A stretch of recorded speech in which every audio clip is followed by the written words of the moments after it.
नमस्कार सर्वेभ्यः उपस्थितेभ्यः सभी भक्तजनों का नमस्कार। स्वागत है आपके सी सीरीज के वीडियो में। इस वीडियो में हम लोग देखेंगे स्टोरेज क्लासेस इन सी। इसके प्रीवियस वीडियो में हम लोग ने देखा global variable, local variable, formal variable और अन्य तरीके के वेरिएबल्स को हम लोग ने डिटेल में स्टडी किया, उसके लोकल, ग्लोबल, स्कोप वगैरह वगैरह सब चीजें। तो वैसी वीडियो और वैसी अन्य वीडियो यदि आपको देखनी है तो उनके प्लेलिस्ट का लिंक डिस्क्रिप्शन में है, ऊपर आई बटन में भी दृश्यमान होगा। तो बिना किसी विलंब के स्टोरेज क्लासेस इन सी प्रारंभ करते हैं। और हाँ, थंबनेल मैं ही बनाता हूँ, धन्यवाद। तो स्टोरेज क्लासेस इन सी, यहाँ पे सबसे पहले लाइन पढ़ते हैं क्या है, every variable in C has something called storage class. यानी आपके हर एक वेरिएबल को जब आप डिक्लेयर करते हो उसमें स्टोरेज क्लास होता है, चाहे आप लिखो चाहे ना लिखो। अगर नहीं लिखोगे तो कौन लिखेगा? कंपाइलर। तो storage classes tells us two important things. अब इससे पहले कि मैं ये रीड करूं, आपके आई बटन में ऊपर या फिर प्लेलिस्ट में जाके देख लो, ग्लोबल वर्सेस लोकल वेरिएबल करके एक वीडियो होगा, पहले उसको देखो। उसमें मैंने बताया है कि लाइफ टाइम और स्कोप क्या होता है। वो वीडियो को अच्छे से देख लो, तब जाके ये वीडियो अभी तक समझ आएगा, ठीक है? या फिर आपको लगता है आप सुपर इंटेलिजेंट हो तो आपको कम समझाने में भी शायद इस वीडियो में समझ आए, लेकिन रेकमेंडेड है प्रीवियस वीडियो देख लो, ठीक है? तो स्टोरेज क्लासेस दो मुख्य चीजें बताता है, एक उसका लाइफ टाइम, दूसरा उसका स्कोप। लाइफ टाइम माने वो वेरिएबल कभी बनता है, कब डिस्ट्रॉय होता है। स्कोप यानी कहां तक यूज हो सकता है, ठीक है, उसकी सिक्योरिटी के बेस पे। तो ये दो चीज स्टोरेज क्लासेस बताते हैं। अब स्टोरेज क्लासेस में एक स्पेशल तरीके की स्टोरेज भी होती है, जहां पे वो नॉर्मल मेमोरी के जगह पे सीपीयू के रजिस्टर के इधर स्टोर होता है। सीपीयू रजिस्टर के इधर कोई मेमोरी अगर वेरिएबल अगर बन रहा है तो वो अल्ट्रा फास्ट होता है, लेकिन ये रेयरली होता है, मैंने खुद देखा है। तो स्टोरेज क्लास से आप स्पेशल मेमोरी लोकेशन यानी सीपीयू रजिस्टर की तरह भी मेमोरी लोकेशन को एलोकेट कर सकते हैं, यानी सीपीयू रजिस्टर पे भी मेमोरी को एलोकेट कर सकते हैं। उसके लिए यहाँ पे रजिस्टर कीवर्ड दिख रहा है, ये यूज होता है, लेकिन उसको हम लोग बाद में देखेंगे। तो यहाँ पे आप किस जगह पे आपका वेरिएबल बनेगा सीपीयू के अंदर, वो भी डिसाइड कर सकते हैं स्टोरेज क्लास के थ्रू। अब यहाँ पे चार तरीके की स्टोरेज क्लास होते हैं। There are 4 storage classes in C. Number 1 auto, number 2 extern, number 3 static, number 4 register. Auto माने ऑटोमेटिक। अब यहाँ पे जो है जनरल सिंटेक्स क्या है, आप यूजुअली अभी तक कैसे वेरिएबल बनाते हैं, यहाँ पे अपना लिखते हैं डेटा टाइप, यहाँ पे लिखते हैं उसके वेरिएबल का नाम, यहाँ पे इक्वल टू करके जो भी वैल्यू डालनी है आप डाल देते हैं। लेकिन यहाँ पे आप स्टोरेज क्लास को कभी लिखते नहीं, इसका मतलब नहीं वो एग्जिस्ट नहीं करता, आपका कंपाइलर आपके लिए लिख देता है वो। यहाँ पे अगर न भी लिखो चाहे लिखो, यहाँ पे आपका एक स्टोरेज क्लास होता है इसके पीछे। तो यही जो इसके पीछे ये अज्ञात चीज है, इसको हम लोग देखने वाले हैं, ठीक है? ओके, जनरल सिंटैक्स था। अब ऑटो वेरिएबल यानी automatic variable, these are normal local variable declared inside a function और अ ब्लॉक। ना यानी जितने भी आपके नॉर्मल लोकल वेरिएबल्स हैं वो सब के सब ऑटो स्टोरेज वाले हैं, चाहे आप ऑटो लिखो चाहे न लिखो। एग्जाम्पल, अब यहाँ पे इस प्रोग्राम में कितने वेरिएबल है? टोटल 2। ये दोनों क्या है? Local variable. तो लोकल वेरिएबल ऑटो वेरिएबल होते हैं सीधा। अब इसके पीछे की तरह ऑटो ऑटो तो नहीं लिखा है, नहीं लिखा है तो आपका कंपाइलर आपको इम्प्लिसिटली लिख के दे देगा। हम लिखते हैं आपके लिए, ठीक है? ऑटो और ऑटो, कोई फर्क नहीं पड़ेगा, सेम का सेम रहेगा, ठीक है? तो यहाँ पे जितने भी लोकल वेरिएबल होते हैं वो ऑटो होते हैं बाय डिफॉल्ट। और देखिए इसके क्या क्या बात है, जो लोकल वेरिएबल के लिए बातें जाती है वो इसके लिए भी जाती है, ठीक है? यहाँ पे they are created when the function block is called and destroyed when the function block is ended। यानी जब आपका फंक्शन रन होना स्टार्ट होता है, यानी जस्ट कॉल होता है, उस समय पे आपका लोकल वेरिएबल जो है वो क्रिएट होता है, और जैसे ही आपका वो फंक्शन एंड होता है आपका वो वेरिएबल डिस्ट्रॉय हो जाता है, खत्म। Just like local variable. Previous video देखो प्लीज। यहाँ पे फंक्शन उनको कॉल करते हैं, कॉल करके कुछ मतलब है नहीं, प्रिंट कर नहीं रहे तो प्रिंट भी कर देते हैं इसकी वैल्यू को।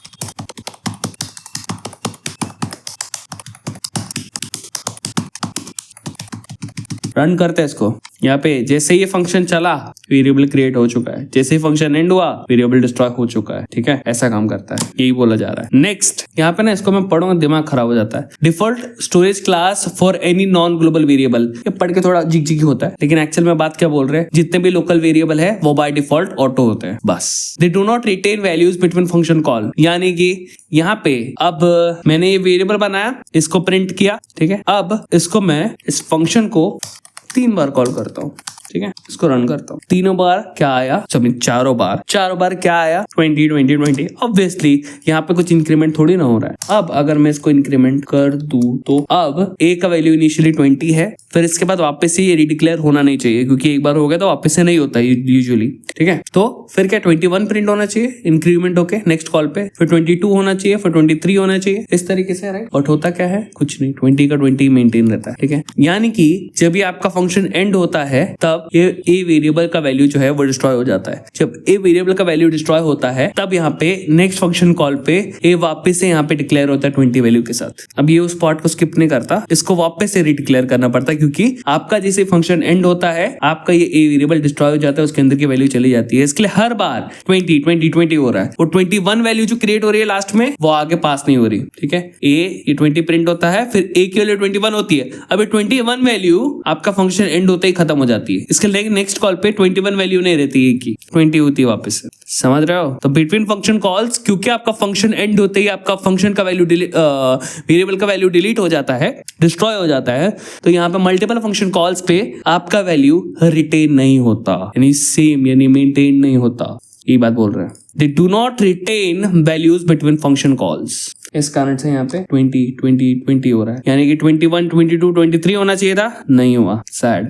इस सैडनेस को हैप्पीनेस में हम लोग बाद में बदलेंगे। एक ऐसा स्टोरेज क्लास है जो मेमोरी को कंटेन रखता है, देखेंगे बाद में। अभी देखो यहाँ पे this auto keyword is rarely used. क्यों? क्योंकि आप नहीं भी यूज करोगे तो भी वो ऑटो ही रहता है, तो क्यों यूज करना, ऐसा लॉजिक है। एग्जाम्पल यहाँ पे ऑटो इंटेक्स लिखा तो ये इंटेक्स लिखोगे तो भी ऑटो इंटेक्स ही रहेगा, क्यों लिखने का फिर, ऐसा ही लॉजिक है, तो इसके लिए it is rarely used. Next जो है हम लोग का आता है स्टैटिक वेरिएबल। अब ये जो स्टैटिक वेरिएबल है ना, ये मजा आ जाता है। क्यों पता है? क्योंकि इसकी जो लिमिटेशन थी ना ऑटो वेरिएबल की, कि फंक्शन एंड होते ही वेरिएबल एंड हो जाता है, इसके लिए उसका वैल्यू कंटिन्यू नहीं होता बाद में नेक्स्ट फंक्शन कॉल पे, ये चीज यहाँ पे स्टैटिक हम लोग को बचा देता है। स्टैटिक क्या करता है पता है? स्टैटिक यहाँ पे पढ़ो, static variable retains the value between multiple function calls. क्यों पता है? इसके लिए पहले इस चीज को मैं अच्छे से यहाँ पे लिख देता हूँ। यहाँ पे ऑटो की क्या क्या प्रॉपर्टीज थी? सबसे पहला इसका स्कोप क्या रहता है? हाँ, सबसे पहली बात, ऑटो इज लोकल वेरिएबल और राइट इट और नॉट। सब पूरा एकदम सैवेज लग रहा है अभी।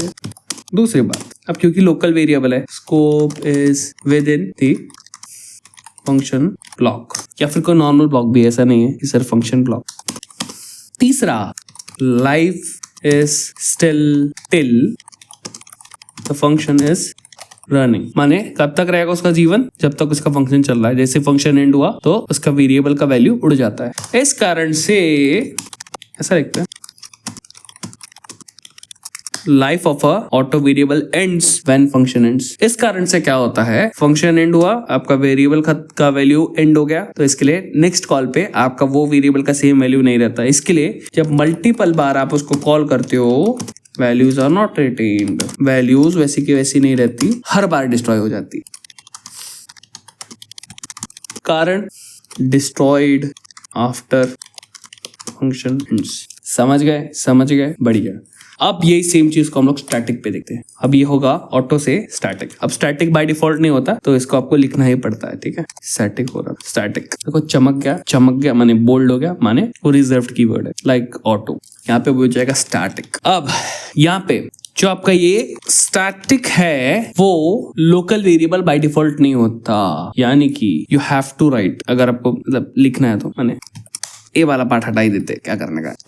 हाँ, सबसे पहले scope is with in the function block. ये बात सत्य है कि अगर आपका स्टैटिक इंट ए यानी एक स्टैटिक वेरिएबल क्रिएट हुआ है तो वो इस फंक्शन यानी इस ब्लॉक के भीतर ही यूज हो सकता है, उसके बाहर नहीं यूज होगा। ये इंट ए को जो कि स्टैटिक है, इसको मेन में नहीं यूज कर सकते आप, उस फंक्शन में ही यूज करना होगा। ये हुआ उसका scope, within the function block और ब्लॉक। दूसरा point, life ends when program ends. अंतर है बहुत बड़ा, यानी आपका ऑटो वेरिएबल क्या हो रहा था, फंक्शन एंड हो गया, डिस्ट्रॉय कर दो इसको। लेकिन स्टैटिक का क्या है, मैं एक बार डिक्लेयर हो गया ना तभी मरूंगा जब पूरी दुनिया मर जाएगी। अरे वाह, ऐसा कुछ डायलॉग मारता है वो। मतलब कि एक बार आपका स्टैटिक वेरिएबल डिक्लेयर हो गया, वो तभी ही डिस्ट्रॉय होगा जब आपका प्रोग्राम डिस्ट्रॉय होगा पूरा का पूरा, यानी life ends when program ends. ठीक है, so static variable ends when program ends. इसको 10 लाख बार मैं रिपीट कर दूंगा तो भी सेम ही बात रहेगा। जब आपका प्रोग्राम एंड होगा तभी आपका स्टैटिक वेरिएबल डिस्ट्रॉय होगा। ऐसा सीन है इसका, इसके लिए खतरनाक है बहुत, मतलब गुड वे में खतरनाक है। और क्योंकि एक बार डिक्लेयर हो गया, ये प्रोग्राम खत्म होने तक चलता है, इसके लिए मल्टीपल कॉल्स होगा ना, यानी फंक्शन को आप मल्टीपल बार कॉल करोगे तब वो जो स्टैटिक वेरिएबल है उसके अंदर का, तो उसका वैल्यू जो है वो रिटेन रहता है, are retain between multiple function calls, यानी आपने फंक्शन को 10 बार कॉल किया तो 10 बार आपका वेरिएबल एज इट इज रहेगा, वो तब तक डिस्ट्रॉय नहीं होगा जब तक कि पूरा का प्रोग्राम एंड नहीं होता। इसके लिए between multiple calls values are retained, ठीक है, retained, destroyed after program end. समझ गए? तो अब इन लॉजिक्स के साथ फंक्शन 1 कॉल हो गई, इसको करेंगे तो मना थोड़ी ना कर सकता है अभी। तो कॉल होगा, स्टैटिक इंट a बन जाएगा, उसके अंदर वैल्यू जाएगी 20। अब ये एक बार बन गया फिर से नहीं बनेगा, क्योंकि एक बार बन गया तो वो डिस्ट्रॉय होने के बाद वापस से बनेगा, और डिस्ट्रॉय तभी होगा जब प्रोग्राम एंड होगा, नहीं एक बार बन गया बस। यानी ये वेरिएबल इंट a इस तरीके से डिक्लेयर हो गया, बढ़िया। इसके अंदर वैल्यू गई 20, ठीक है। अब ये 20 प्रिंट होगा, तो यहाँ पे इस पॉइंट पे क्या प्रिंट होगा? 20। अब a प्लस प्लस होगा, यानी a की वैल्यू 20 से क्या आएगी? 21। और फंक्शन एंड होते ही आपका ये वेरिएबल एंड नहीं होगा, क्योंकि वेरिएबल कब तक एंड होता है आपका? स्टैटिक तभी एंड होगा जब आपका प्रोग्राम एंड होगा। तो प्रोग्राम तो एंड नहीं हो रहा, फंक्शन एंड हो रहा है, तो यहाँ पे इसका वैल्यू जो है 21 इंक्रीमेंट होने के बाद मेंटेन रहेगा। और नेक्स्ट फंक्शन कॉल पे, क्योंकि आपका स्टैटिक वेरिएबल ऑलरेडी मरा नहीं है, तो यहाँ पे रीडिक्लेरेशन नहीं होगा, ये पूरे स्टेप को वो एक तरीके से स्किप कर देगा। और क्योंकि वो इस पूरे स्टेप को स्किप करेगा, यहाँ पे a का वैल्यू अब क्या प्रिंट होगा? 21, क्योंकि लास्ट टाइम क्या था? 21, वो डिस्ट्रॉय नहीं हुआ, तो यहाँ पे हो जाएगा वो 21। और इसी तरीके से फिर वो नेक्स्ट फंक्शन कॉल पे 21 से 22 हो जाएगा, फिर नेक्स्ट फंक्शन कॉल पे 23 हो जाएगा। यहाँ पे क्यों ऐसा होगा? क्योंकि a डिस्ट्रॉय ही नहीं हुआ, वो फंक्शन के एंड होने से डिस्ट्रॉय नहीं होता। लेकिन जब ये आपका मेन फंक्शन है, प्रोग्राम एंड होगा तब एंड होगा, लेकिन तब तक हम लोग का काम हो जाएगा। अब इसको रन करते हैं, यहाँ पे देखिए, इसको जोरदार का रन किया हम लोग ने, और जोरदार का हम लोग को जैसा चाहिए था वैसा आ गया। 20, 21, 22, 23, ऑल बिकॉज क्योंकि डिस्ट्रॉय नहीं होता फंक्शन एंड होने से। और हम लोग इसके साथ साथ ये स्टैटिक वाला पार्ट भी खत्म होता है, ठीक है। अब इसको रीड करके देखते हैं फाइनली। अभी जो स्टार दिख रहा है ना चिंटू साहब को, इसका मतलब है कि इसको हम लोग ने सेव नहीं किया, तो इसको सेव कर लेते हैं। और यहाँ पे आइए, static variables retain value between multiple function calls, अति उत्तम। फिर they are local in scope, मानी वो लोकल के तरह रहते हैं भाई, तो उनका स्कोप लोकल ही रहता है, but permanent in life time. ये शब्द यूज करना था ना हम लोग को, यहाँ पे देयर लाइफ इज परमानेंट, माने जब तक फंक्शन चलेगा तब तक वो चलेगा। परमानेंट लिखना चाहिए, माने इसका लाइफ परमानेंट है। अरे इमॉर्टल है, सॉरी इमॉर्टल है, मरेगा ही नहीं, तब मरेगा जब फंक्शन एंड होगा। तो इसके लिए उसका जो लाइफ है वो इम्पोर्टल है, खत्म। ये हम लोग का ऑटो क्या है? ये मॉर्टल है। मेरे को ये वर्ड पहले धुनना चाहिए था। ये मॉर्टल है, ये फंक्शन एंड होता ही मर जाएगा, ठीक है। ये इमॉर्टल है, ये इमॉर्टल है। फंक्शन एंड होने से ये एंड नहीं होगा, इमॉर्टल है, तब तक चलेगा जब तक प्रोग्राम चल रहा है। यहाँ पे ऐसा लिखना चाहिए, बिकॉज स्टैटिक वेरिएबल्स और इमॉर्टल, मतलब लिटरली इमॉर्टल नहीं होता, प्रोग्राम एंड होने पे वो एंड होता है, ठीक है। तो मतलब इमॉर्टल ही हो गया। ओके, इमॉर्टेलिटी, बढ़िया बात।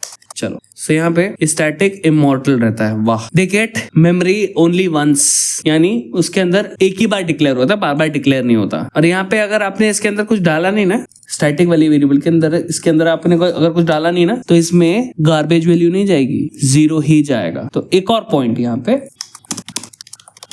these immortals are declared only once, ठीक है। and they are, अरे and लिखना, and they are initialized with 0 unlike auto। यही मामले पानी, यही कंपैरिजन पे अगर आप इसको तोलेंगे, these mortals are declared every time a function is called, मतलब हर समय डिक्लेयर होते हैं, हर समय डिस्ट्रॉय होता है, बार बार ऐसा है। They are initialized with garbage, कचरा आया है उन्हें, कचरे से इनिशियलाइज होते हैं। अगर आपने कुछ नहीं डाला इसमें, तो इसमें क्या आएगा? कचरा आएगा, ठीक है। 0 भी आ सकता है, 0 क्योंकि कचरा है, लेकिन कचरा आएगा, माने गार्बेज यानी कुछ भी आ सकता है, point.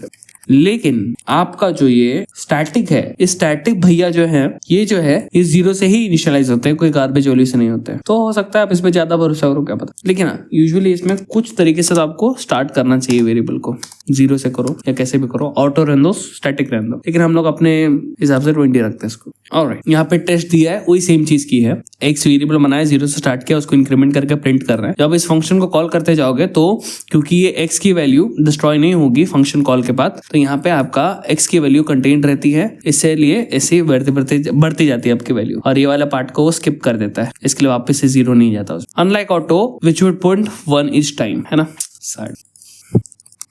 Alright, next is register variable. अब ये रजिस्टर वेरिएबल क्या होता है पता है? ऑटो की तरह होते हैं, कुछ अंतर नहीं होता, बस इसमें चांसेस ये रहता है कि अगर सीपीयू रजिस्टर में जगह बची तो वो जो है वेरिएबल का डेटा वहां पे स्टोर करेगा। माने सीपीयू होता है, बहुत फास्ट होता है, ऑब्वियसली रैम से ज्यादा ही फास्ट होता है। तो सीपीयू के पास रजिस्टर्स होते हैं, पॉसिबली, मेरे को खुद नहीं पता, लेकिन ऐसा ही कुछ होगा। सीपीयू के पास रजिस्टर्स होते हैं, नहीं ऐसे वेरिएबल लोकेशन होते हैं जो बहुत फास्ट होते हैं। तो अगर वेरिएबल होगा तो ये रजिस्टर वेरिएबल क्या करेगा, उस जगह पे डेटा को स्टोर करेगा, तो फटाफट एक्सेस हो पाएगा। ये ऑटो के तरह ही वेरिएबल काम करता है, बस लोकेशन इसकी थोड़ी अलग होती है। पर इसमें भी कैच है कि सीपीयू का रजिस्टर हमेशा अवेलेबल नहीं होता, तो अगर अवेलेबल नहीं होगा तब वो नॉर्मल ऑटो वेरिएबल की तरह काम करेगा, नॉर्मल मेमोरी लोकेशन में रैम में जाएगा। ठीक है, ऐसा सब मेरा अजम्पशन है। यहाँ पे इसको पढ़ते हैं। Register variables, register suggests the compiler to store the variable in a CPU register for faster access. Unlike normal variable used for frequently used variables like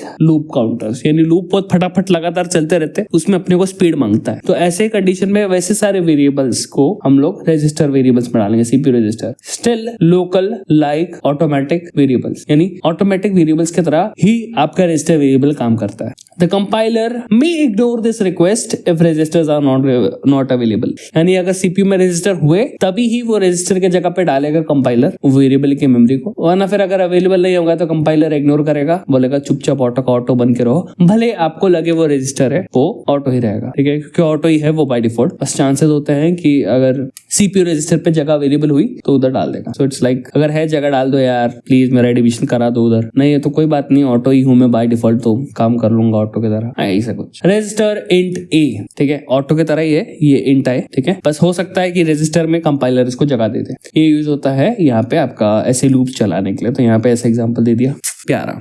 इसमें भी अब मैं आपको एक सुंदर एक बात बताता हूँ। यहाँ पे ना ये टाइमिंग बताता है, ठीक है, कंपाइलेशन टाइमिंग। मैं और मेरे मित्रों ने बैठ के क्या किया था, एक दिन बैठे थे और पूरा इसको लगातार हम लोग ना रजिस्टर वेरिएबल डाल के इसको रन कर रहे थे, और आउटपुट में कुछ अंतर नहीं आया। एवरेज में जो अपना ऑटो वेरिएबल का स्पीड रहता है वैसा ही रजिस्टर वेरिएबल का स्पीड है, कुछ अंतर नहीं आया। हम लोग को लगा था आएगा लेकिन नहीं आया। तो इसका मतलब तो एक है कि इतना मिनिस्क्यूल होता है ये कि हम लोग को अंतर पता ही नहीं चलता, नंबर 1। नंबर 2 ये हो सकता है कि वो कभी रजिस्टर वेरिएबल में उसको जगह मिली नहीं रही, तो दोनों में से कोई एक चांसेस होगा, तो उसको हम लोग प्ले नहीं करेंगे, हाँ, लेकिन इसको यूज करना अवश्य बता देंगे। तो यहाँ पे ऑटो है, ऑटो की जगह पे रजिस्टर कर देंगे। ठीक है, इसको रजिस्टर कर देंगे, रजिस्टर। अब क्योंकि ये ऑटो की तरह काम कर रहा है तो यहाँ पे ये फंक्शन कॉल्स के बीच में ये डेटा 20 का 20 रहेगा, बार बार बनेगा, बार बार डिस्ट्रॉय होगा। 21, 22, 23 डेटा परसिस्ट नहीं करेगा, जस्ट लाइक ऑटो। यहाँ पे 1.162 है, उसको वापस रन कर दो। 0.6, ओके, 0.5, 0.7, 0.6, 0.6, 0.8, 0.6, 0.6, 0.7। तो एवरेजली आपने देखा कि 0.5 से लेके 0.9 तक ऐसा जा रहा है। इसको ऑटो करके देखो क्या होता है, 0.4, लाइक उससे ज्यादा फास्ट काम कर रहा है। रजिस्टर से उल्टा गेम हो गया इधर। हाँ, 0.8 है, 0.5, 0.6, 0.6, 0.7, 0.6, 0.6, 0.5, 0.6, 0.4। अभी देखोगे तो ऑटो ऐसा लग रहा है ज्यादा फास्ट है, रजिस्टर ज्यादा स्लो है। तो इसका मतलब है कि पॉसिबली या तो रजिस्टर वेरिएबल ऑटो वेरिएबल की तरह ही नॉर्मल मेमोरी लोकेशन पे जा रहे हैं, कोई सीपीयू रजिस्टर के इधर उधर नहीं जा रहा है, ये एक हो सकता है। या दूसरा हो सकता है कि ज्यादा अंतर नहीं पड़ता, टेंशन मत लो। क्या हो सकता है, लॉन्ग टर्म में अंतर पड़ता हो, पता नहीं। जैसा कि मैंने कहा, मैंने पहले भी इसका एवरेज बहुत घुमाया था, अकेले बैठ के और मित्रों के साथ बैठ के, कुछ नहीं हो गया। और मित्र मतलब मेरे स्टूडेंट्स मित्र टाइप हो जाते हैं मेरे कभी कभी, तो इसके लिए ऐसा बोला, स्टूडेंट्स ही थे वो मेरे, तो कलीग्स तो वही, उनका अलग ही गोल चलता था, छोड़ो। तो यहाँ पे लिखते हैं हम लोग रजिस्टर के बारे में, तो 0/01 भी नहीं, रजिस्टर आर, यार नहीं लिखने का मेरे को, ये यहाँ का छाप देता हूँ मैं, ठीक है, मेरे को इतना मतलब दिमाग नहीं लगाने का, मतलब मन नहीं कर रहा, बस 0 पॉइंट पे 50, ठीक है।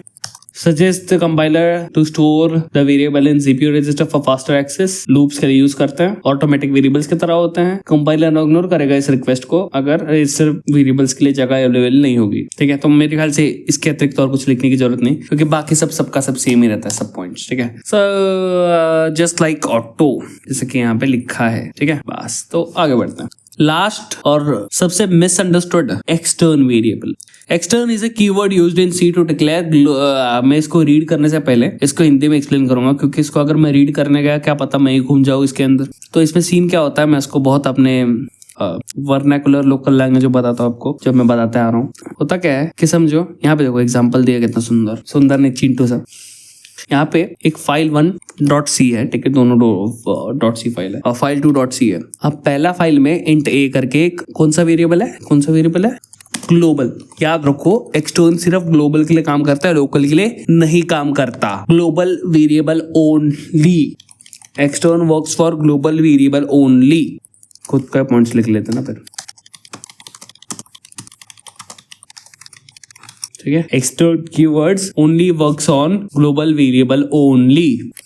ठीक है, तो ये समझो फाइल 1.c के अंदर हम लोग का एक int a वेरिएबल है, ग्लोबल वेरिएबल है, यानी कोई फंक्शन के अंदर नहीं है, फंक्शन के बाहर है। और फाइल 2.c में हम लोग का हम लोग को जो यही वेरिएबल है ना फाइल 1 का, इसको एक्सेस करने का। तो हम लोग अगर यहाँ पे सिर्फ int a लिखे तो इस फाइल में ये तो नया ग्लोबल वेरिएबल बन जाएगा, है ना, नया ग्लोबल वेरिएबल बन जाएगा। हम लोग को ये नहीं चाहिए। हम लोग को क्या चाहिए कि यहाँ पे ये जो int a है ये इस int a को रेफर करे। तो यहाँ पे हम लोग क्या बोलना चाहते हैं पता है, ये int a ना इस फाइल 2 का नहीं है, ये int a कोई दूसरे फाइल के वेरिएबल है। दूसरे फाइल के वेरिएबल का मतलब क्या है, ये जो int a है ये फाइल 2 का नहीं है, ये दूसरे कोई फाइल का है। तो ये चीज बताने के लिए हम लोग यहाँ पे लिखते हैं एक्सटर्न।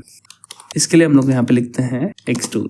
जब आप यहाँ पे एक्सटर्न लिखते हैं तो इसका मतलब क्या है, ये जो आपका फाइल 2 जब कंपाइल हो रहा होगा वो वही देखेगा, अच्छा एक्सटर्न लिखा है, मतलब ये int a इस फाइल का नहीं है। अच्छा ठीक है, मैं दूसरे फाइल में देखता हूँ। तो फिर दूसरे फाइल में देखेगा, बोलेगा किधर है क्या, किधर है, अच्छा यहाँ पे, ओके नाइस। तो ये int a एक वेरिएबल की तरह काम करेंगे। अब यहाँ पे इसके बाद इस फाइल के अंदर, इस फाइल 2 के अंदर आप a की वैल्यू को चेंज करोगे ना, a की वैल्यू को चेंज करोगे तो यहाँ पे वो चेंज नहीं होगा, यहाँ पे भी चेंज हो जाएगा।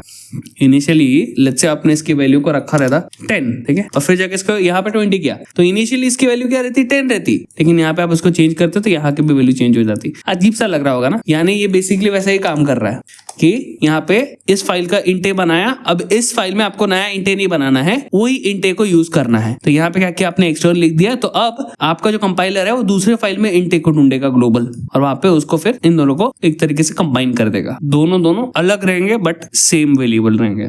बहुत विचित्र है, राइट? है तो। अब इसमें बहुत सारे कॉम्प्लिकेशंस है, ठीक है, उस कॉम्प्लिकेशंस को मैं आपको बताना भी नहीं चाहता। ऐसे फाइल 1 को कंपाइल करना तो कैसे करते पता है हम लोग, वो कुछ तो कमांड प्रॉम्प्ट में चीजें होती है, बस मैं उसको बेसिक तरीके से एक्सप्लेन करूंगा, डीप डेप्थ में नहीं जाएंगे क्योंकि वो खुद का वीडियो बन जाता है। यदि आपको लगता है कि यार ये बताना चाहिए, हम लोग पता होना मांगता है, तो बताऊंगा मैं, वरना सही बात हो क्या जाता है GCC फाइल 1 और यहाँ पे आपका जो आउटपुट होगा ना उसको भी आप यहाँ पे बता देते हैं इस तरीके से। तो f1.exe आपका क्रिएट होगा जो कि कंपाइल 1 के बाद मिलेगा, ये एक फाइल को रन करने के लिए। लेकिन अगर आपको दोनों फाइल के लिए रन करना है, 1 2 ऐसा लिख देता हूं मैं, 1 and 2, तो यहाँ पे क्या करेंगे, दूसरे फाइल का भी नाम लिख देंगे। अब इन दोनों फाइल्स के अंदर मेन फंक्शन नहीं होना चाहिए, कोई एक फाइल के अंदर मेन फंक्शन होगा, तो वहां से आपका एग्जीक्यूशन स्टार्ट होगा, लेकिन दोनों को फाइलों को कंबाइन कर दिया जाएगा। तो ऐसे समय पे दोनों फाइल में एक ही हम लोग को अगर कोई वेरिएबल चाहिए तो एक वेरिएबल को हम लोग एक फाइल में रखेंगे, दूसरे फाइल में उस वेरिएबल को हम लोग एक्सटर्न बोल देंगे। तो वो ये जो फाइल 2 है इसमें ये int a को इस फाइल के अंदर ना ढूंढते हुए एक्सटर्न यानी दूसरे फाइल में ढूंढेगा। तो इस तरीके से फिर ये int a आपका ये int a की तरह एक्ट करेगा, दैट इज इट। लेकिन ये सब बहुत कॉम्प्लेक्स लगता है, कॉम्प्लेक्स नहीं, सिंपल है, बट क्या लेंदी है और हम लोग के अंडरस्टैंडिंग के लिए अननेसेसरी हो सकता है। इस कारण के लिए मैं इस तरीके से नहीं बताऊंगा, लेकिन मैं एक शॉर्टकट तरीके से बताऊंगा आपको जिसमें आपको कमांड प्रॉम्प्ट न यूज करना पड़े। सो ऑब्जर्व करो, अगर अभी तक आप पक नहीं गए तो होल्ड कीजिएगा, लेट्स गो। ये बेसिक यहाँ पे मैंने एक प्रोग्राम बना दिया।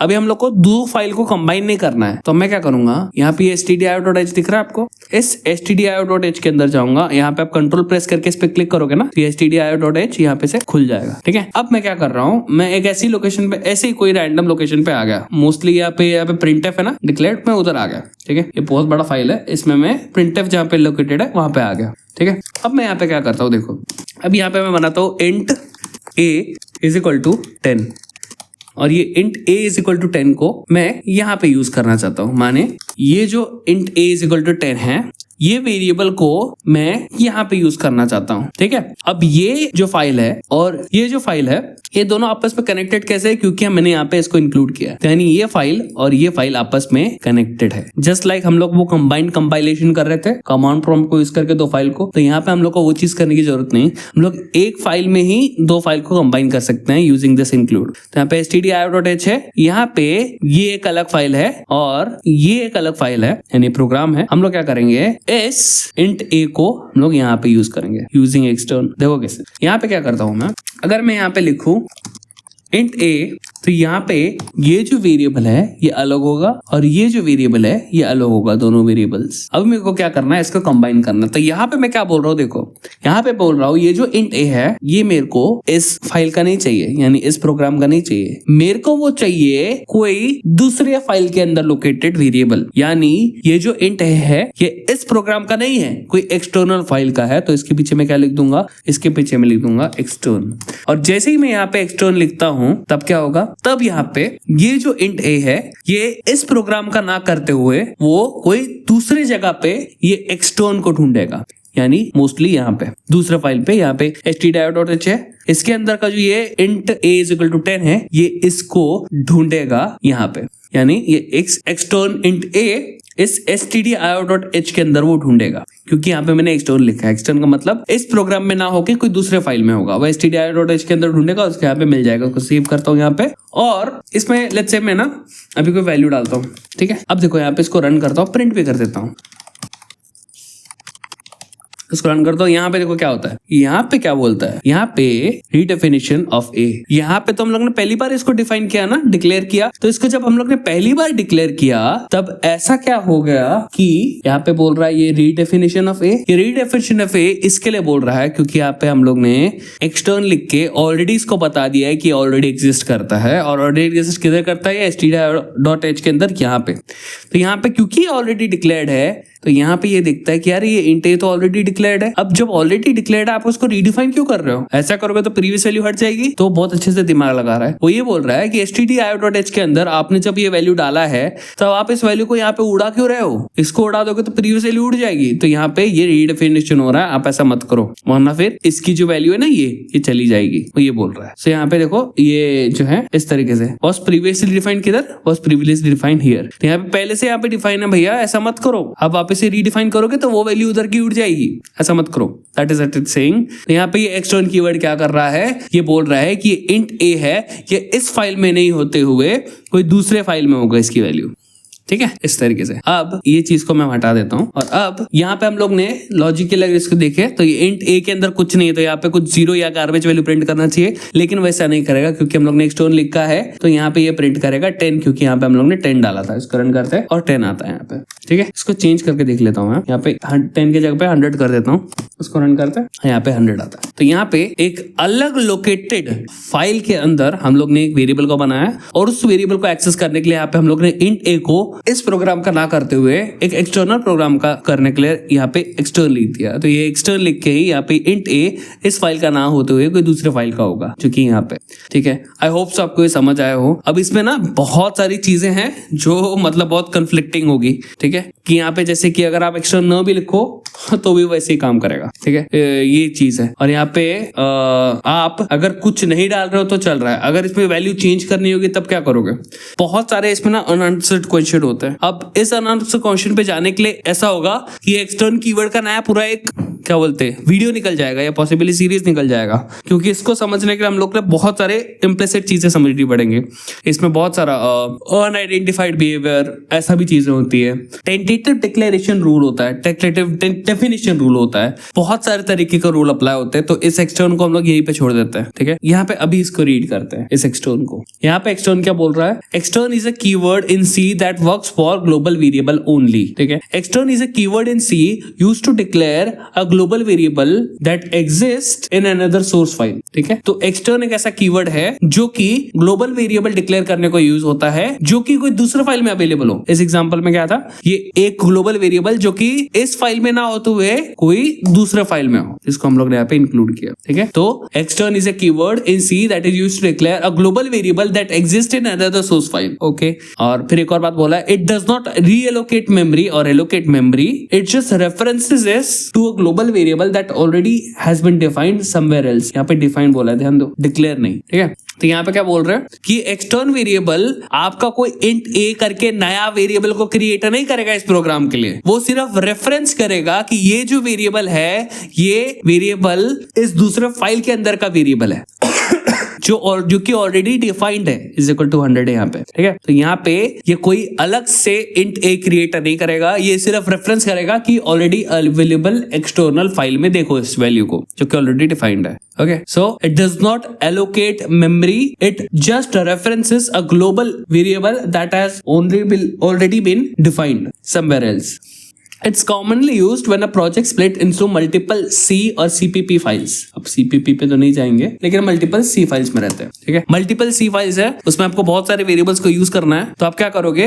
एक्सटर्न करते जाओगे, यानी इस फाइल में ना होते दूसरे फाइल के वेरिएबल को सर्च करो, इस तरीके से मल्टीपल फाइल्स को मैनेज करने के लिए। मल्टीपल फाइल्स को ऑब्वियसली हम लोग मैनेज नहीं कर रहे, तो उसको नहीं जान रहे, इसीलिए उन्होंने टेंटेटिव रोल, अनडिफाइंड बिहेवियर, बहुत सारी चीजें आती है, तो उसको रहने देते हैं। It is commonly used when a project splits into multiple .c files and you want them to share same global variable, ठीक है। ऐसा useful for sharing global variable across file, यानी एक जगह पे मैंने एक ग्लोबल वेरिएबल बनाया, अब मैं चाहता हूँ कि 10 फाइल में वैसे यूज हो, तो आप 10 फाइल में मैं उसको एक्सटर्न यूज करूंगा, समझ रहे हो? ऐसा एग्जांपल यहाँ पे मैंने इसको ऑलरेडी एक्सप्लेन कर लिया। एक फाइल में यहाँ पे कोई इंट ए है, दूसरे फाइल में आपको वही इंट ए यूज करना, तो आपने बोल दिया एक्सटर्न इंट ए, यानी ये इस फाइल का ना होता है कोई दूसरा फाइल का होगा। हम लोग एग्जांपल के रूप में देख लिया, ये इंट एक्सटर्न इंट ए यहाँ पे stdio.h के अंदर है, कुछ इस तरीके से, इसको हम लोग ने यूज किया। ऑलराइट, अब हम लोग के पास ये समरी टेबल है, ठीक है। इस समरी टेबल को ध्यान से देखो, मैंने इसको मत देखो, मैं आपको एक अच्छा चित्र दिखाता हूँ।